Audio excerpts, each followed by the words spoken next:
will be how to write a protocol. So I think this is an essential component for in any research program. So why? What is a protocol? Protocol is the word meaning is basically a document. So it is a formal document outlining the purpose of the proposed study and its purpose to the researcher as well as to the bodies like institutional research committee or to any academic institutions, likewise things like that. So why we need a protocol? Actually, we need protocol to clarify your research question.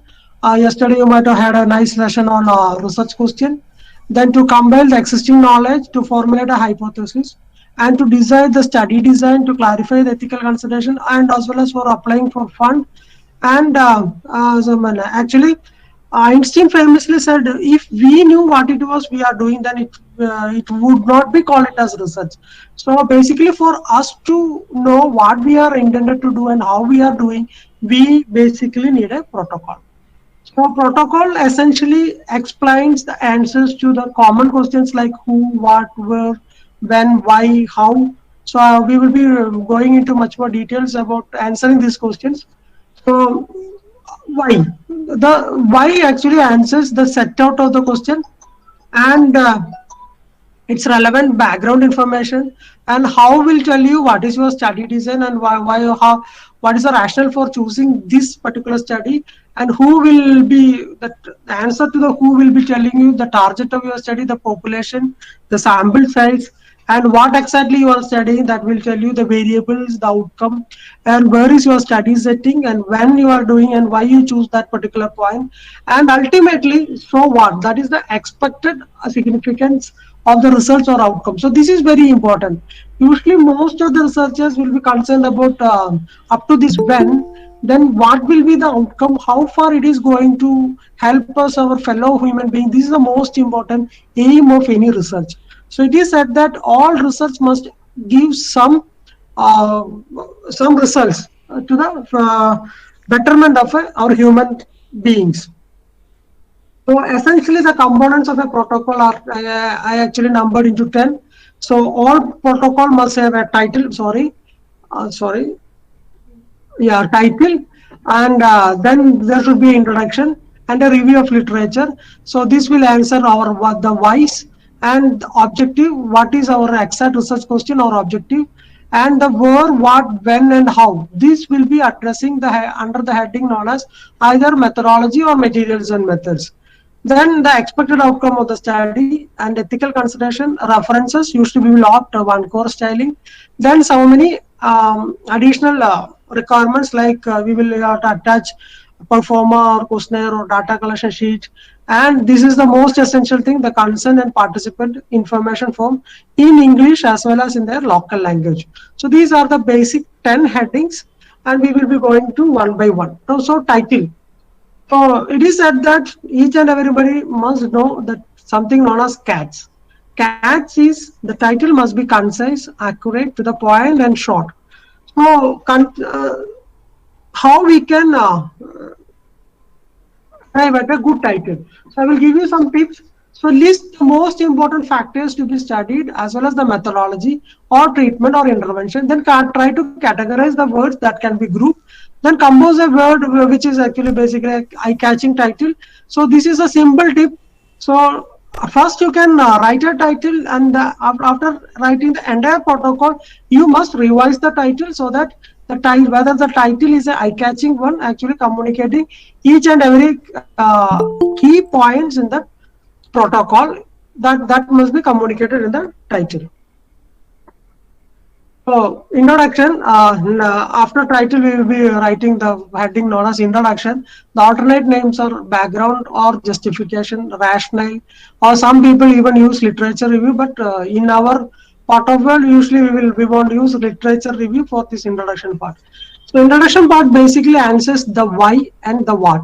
What is the research needed and why that particular research is needed and what is the relevance of the results. So how we will arrange this?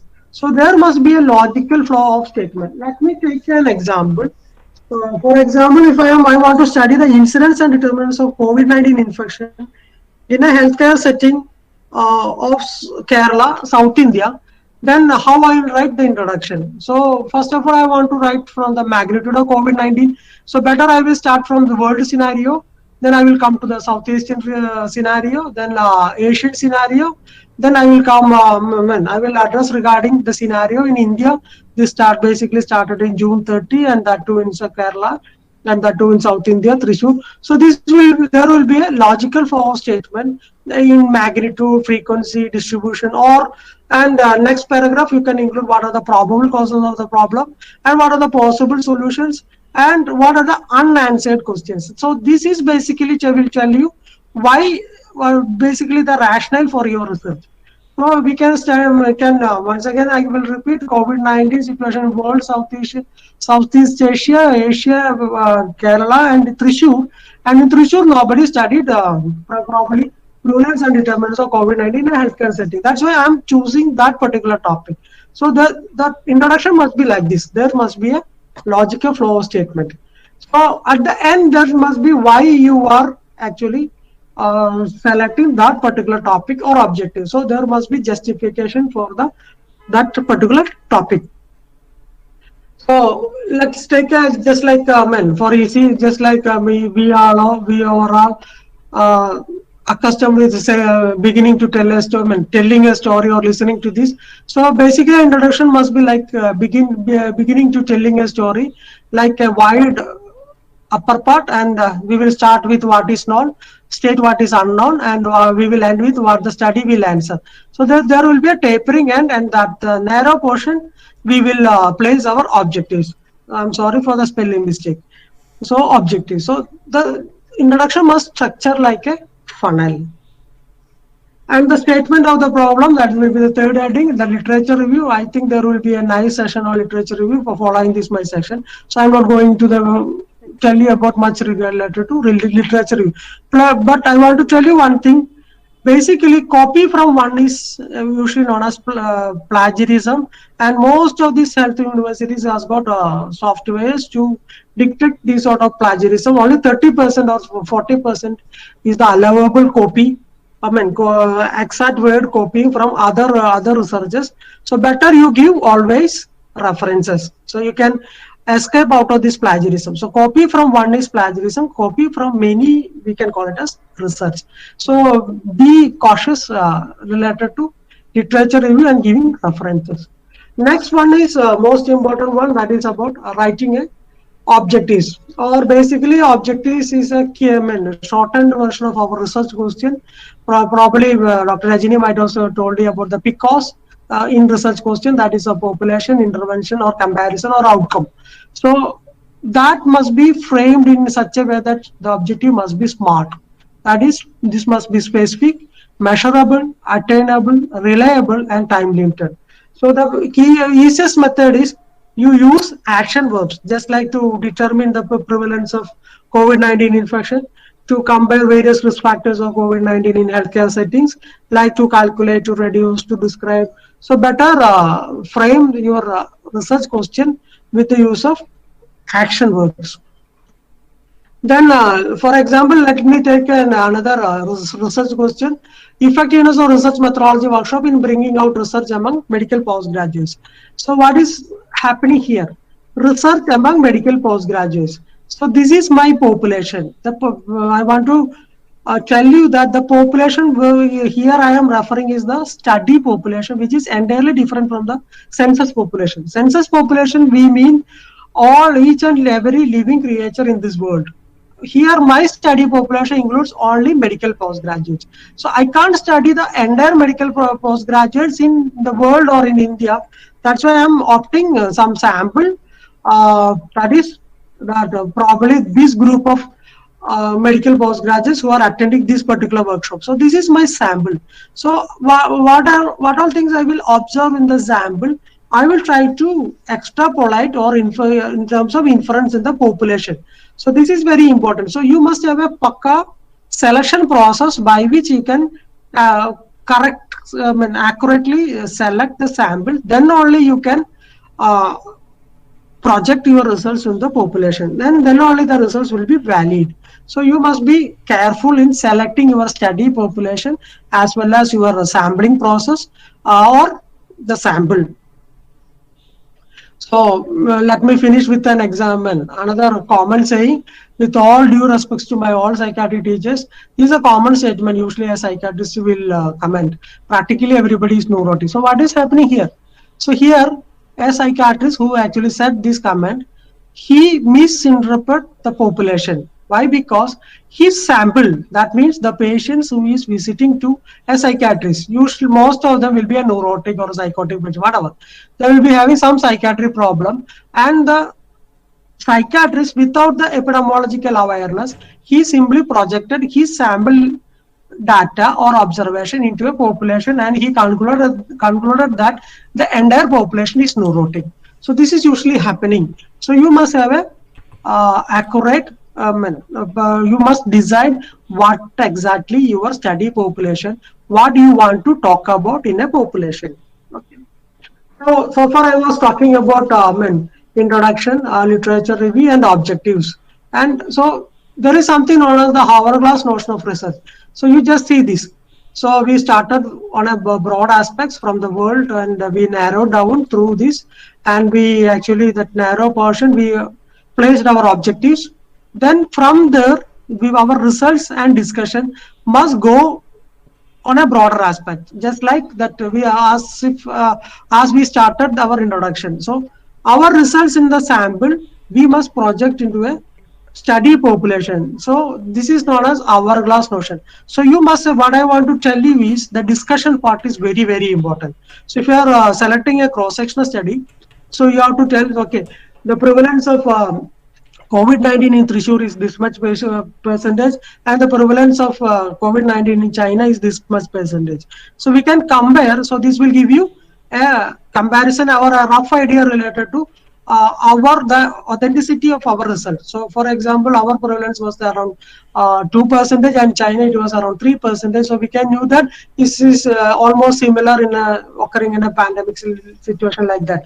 So it is very important whether if you get a positive results, you have to comment why we got a positive result, and you have to compare with similar positive results in the entire world or similar part of the world. So this is how we will increase the authenticity in a research translation process.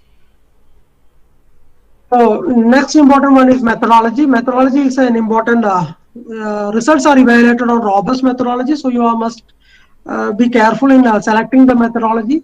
So, the methodology you can consider about these settings. One is study setting, where you are exactly going to do your study. What is your study design? So I will give you 1 or 2 tips related to study design. Study period, study subject, what are the inclusion criteria, exclusion criteria, how you are going to arrive at a sample size, and what is your sampling method or selection of participants. If you are doing some randomization, whether blind, how you are going to go about your randomization, detailed study procedure or study tool, data collection, entry method, plans for statistical analysis, operational definitions, and results. So methodology consists of this much headings. So design, hello. So design. So if you want to study examine the pattern of disease, you can opt descriptive studies. If you want to study suspected cause of disease, you can opt analytical studies. If you want to compare some treatment modalities, you can opt experimental study. So in detail, if you want to study prevalence, cross-sectional study, and cost effectiveness, randomized control study. So according to your type of research question, you have to appropriately select your study design. Then setting is also very important. Why you have chosen the specific location that you have to mention, and the study period also you have to mention in your methodology. Then another important part is selection of participant. I think I already explained you related to the sampling process and why some groups or some persons are included or why some are excluded. That has to be addressed in the selection process of participants. Next one is related to the variables. Variable means something which varies between two things. So in research, basically we will look for variations. Why? Because variations will give you some evidences or information. So you have to be exactly define or operationalize your study variables.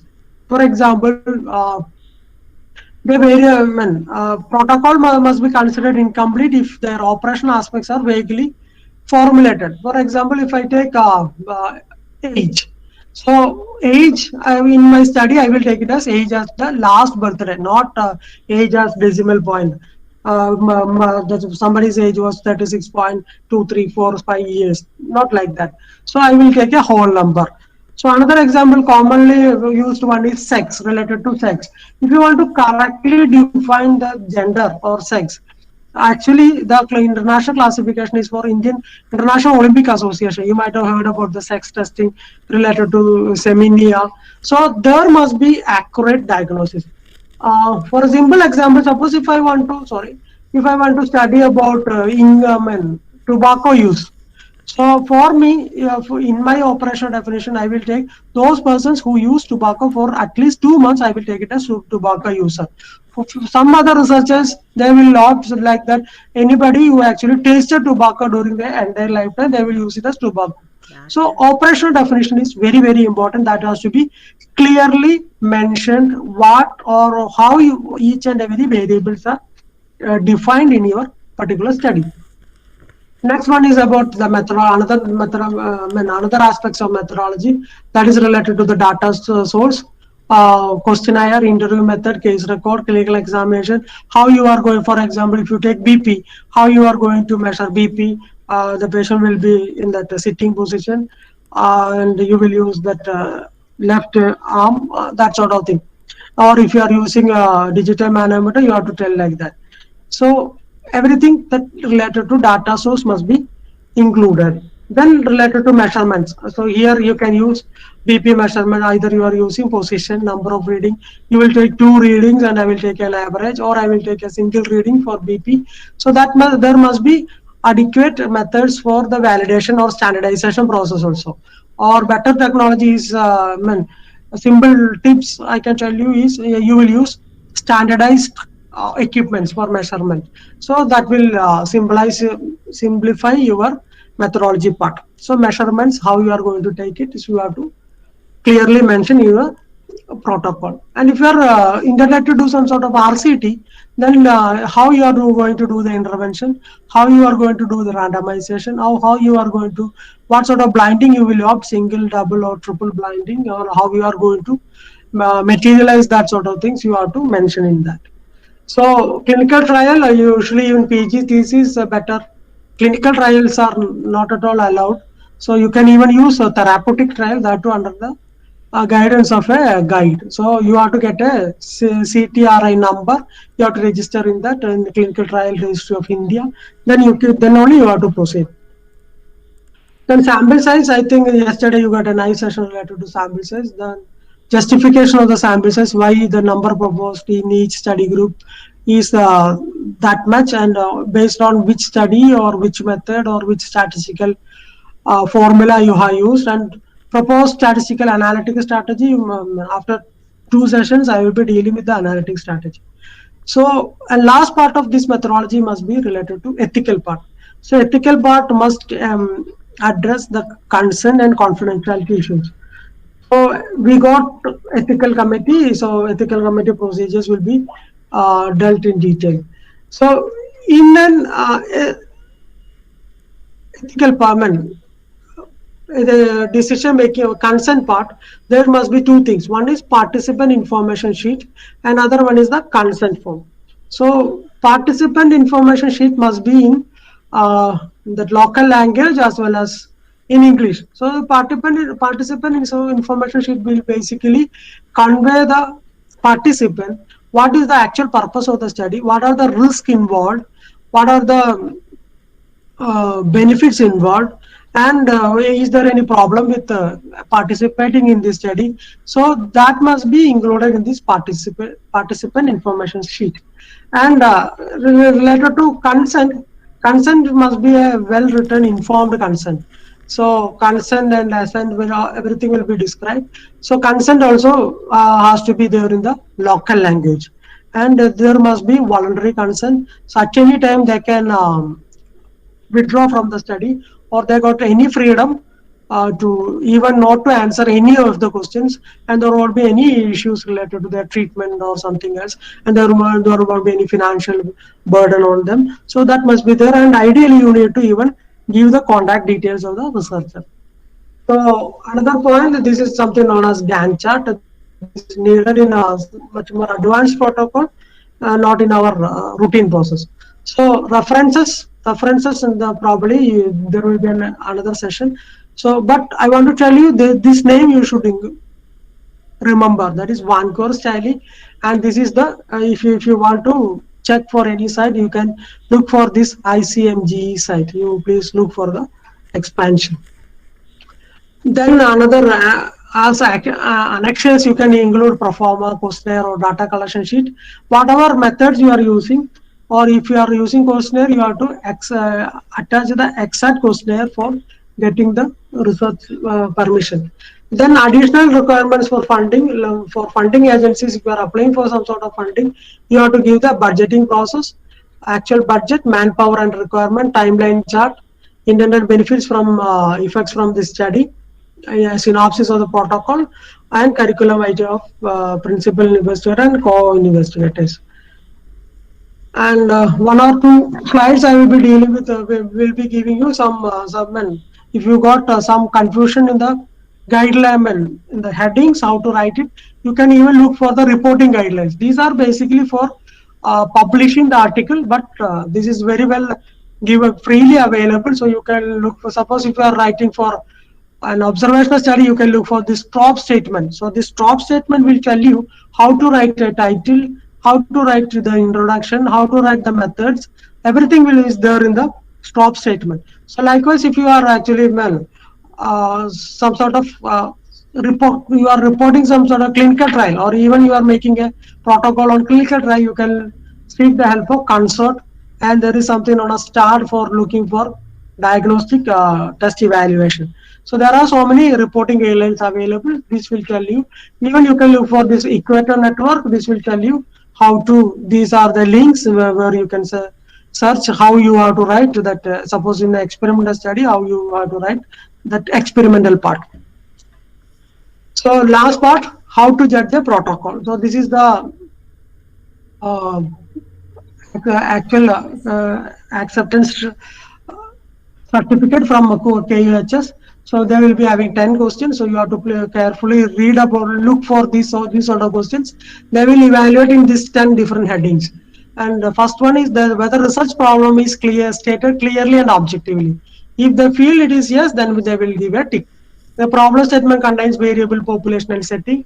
Objective is clearly stated. Hypothesis. So it is very difficult to write the hypothesis even hiding in the introduction part. So if you want, you can even write the hypothesis as a separate heading just before or just after your objective or just before your objective. So in this certificate, there is some problem with the hypothesis statement. So research design is appropriate, clear, study population is defined. So ultimately the comment will be whether they can accept the synopsis, yes or no, or modification required. Then they will tell you there must be some modification, and they will tell you what are the modification required. Then you have to resubmit it. So there I got one more example. Here what happened that all the 10 questions they put it as no. So ultimately that protocol was rejected.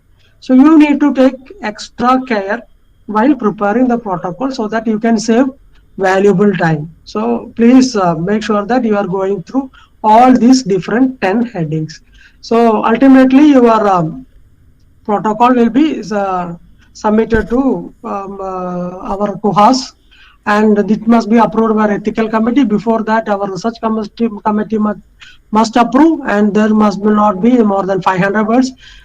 This is a notification in 2011, so you please check whether any change in the notification. So the last one, usually most of the time, their protocol will be approved.